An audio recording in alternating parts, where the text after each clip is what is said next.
Episode 11 of the Retro Rangers career mode, and we've got Hibs and Kilmarnock up in this episode. We're only 5 weeks out from the January transfer window.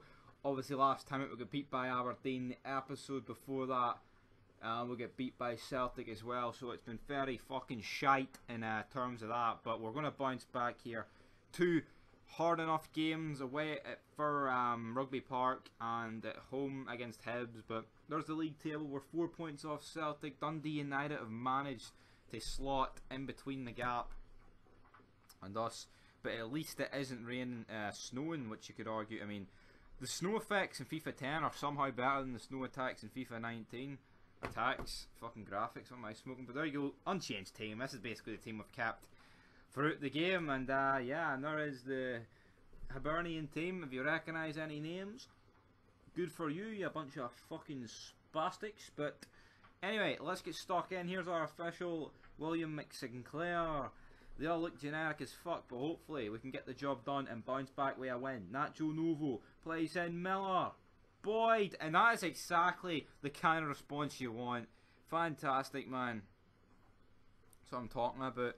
Just fucking no chance for the goalie. I mean, it's placed. Usually every shot in this has just got a fucking magnet right towards the goalkeeper's hands, but at least in this case it was. Boyd just places it bottom left hand corner. Hibs now with a chance. Nish plays in Rankin, but we managed to clear that with Smith. And that is it. Now here we go. Kenny Miller plays it to KRIS. Boyd, who goes for a shot. And that's the shooting in this. In the earlier FIFAs, man, was just atrocious. Boyd looks for a bit of play, can't find it. Greg tries to find Johnson, but that is the half-time whistle in probably one of the most deadest games you will ever see in your entire life.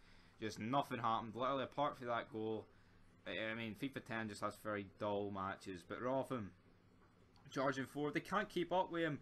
Whipped in, epic save. Miller with the rebound. So he saves the first shot that's got shit ton of power, and he can't save that. I'm not complaining. It's 2-0. We've got we've got half of the job done. You know what I mean? We still need to hang on here, but it's looking pretty good. But look at this. Place him in. Ping. I mean, that's a good save to get down that quick. And then here, he might have even got a touch in that. I'm not 100% sure. Hibs making a substitute. Figcock. They're bringing on Tupac, Snoop Dogg, David Hay. Well, I mean, it looks like a lot of people are wrapped into one from the back. Miller heads it down. De Weir takes a shot at it, cleared by Hibs. But now KRIS Boyd, great bit of skill, plays into Miller for his second goal of the game. And I believe he did get the assist for the first one, so that is 2 goals, 1 assist. We've bounced back after 2 very disappointing defeats.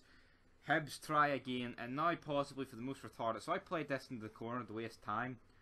With Thompson, I whip it back to the keeper, Al McGregor. Doesn't pick it up, doesn't let me lock on either with him. Boots it off me, and then Nish somehow boots it over, and me holding X for the tackle, blooters it over my own net. Hibs have a corner. Do not know how that did not end up in the back of net. It wouldn't have changed the game, but what a retarded sequence of offence. Right into the hands of Al McGregor. We boot it up, well, he throws it up, and it's finished 3-0 here at Ibrox. The perfect bloody response and result, and it's fantastic. The home crowd can go home happy.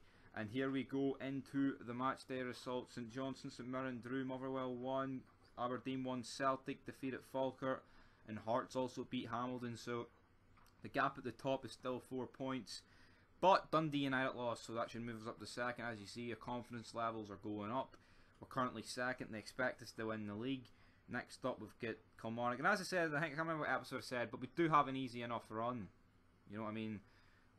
But as you see, yeah, 4 points. So Celtic are on 31. We're on 27, joint with Hearts. Hearts have kind of made a wee comeback. They were at the top and they kind of dropped down a bit, but now they're making their way back up. St Johnstone have actually moved off the bottom of the table, but that's good for them. But let's get stuck into the next one, which is against Kilmarnock at Rugby Park. And Kilmarnock are, where was that, 9th? I think I've seen them. They'll be looking to get some kind of result here, but hopefully not.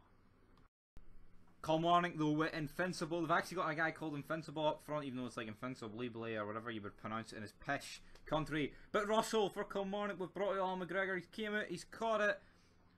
And it's a goal kick. Thankfully, that the first chance there doesn't go in. But Skeleton plays invincibility again. And Alan McGregor showing why he is the man. And he is. He's the best goalkeeper in the world. Fuck it. You know what I mean? He just is.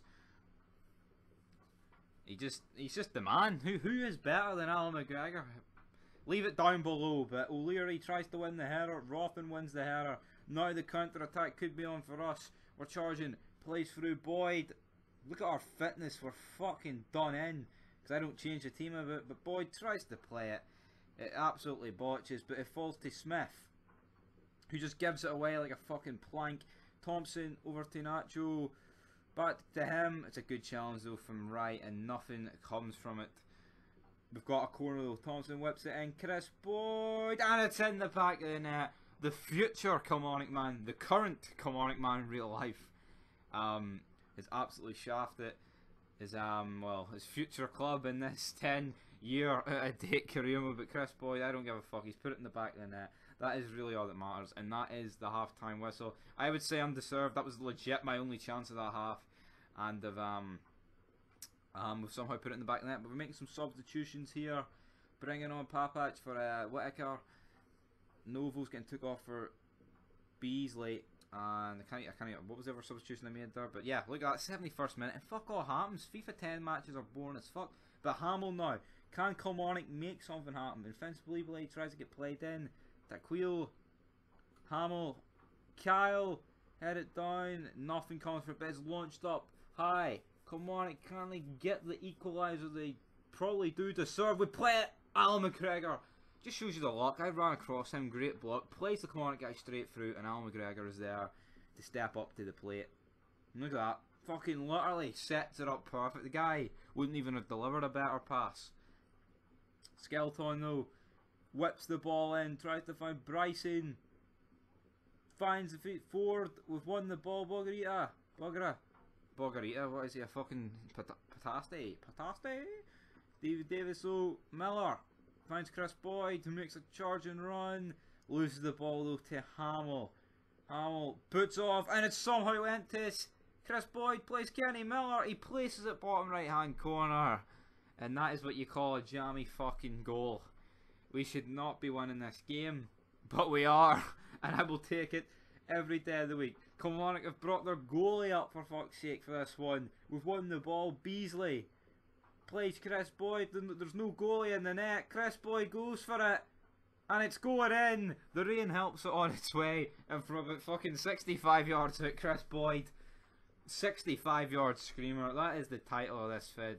KRIS Boyd is absolutely sunken Kilmarnock, his future club, with a double, and it's undeserved. Usually when I play Pish I get smashed, but we've actually managed to have a 3-0 lead here. Miller turns back, goes to run forward, and the referee blows his whistle, and I don't care. This episode, it's a possible 6 points out of 6. We need to see what happened in the other results, and as you can see, the most important one's Celtic, and they drew 2 each with Hearts, which means the gap at the top of the league, I believe, should be down to 2 points. We're going to have a wee look here. It is down to 2 points. They're on 32, we're on 30. Dundee United, Aberdeen, Hearts, all the top 5 relatively close to each other, 4 points. But anyway, that'll do it for episode 11. Episode 12 is out next time. But until next time, peace!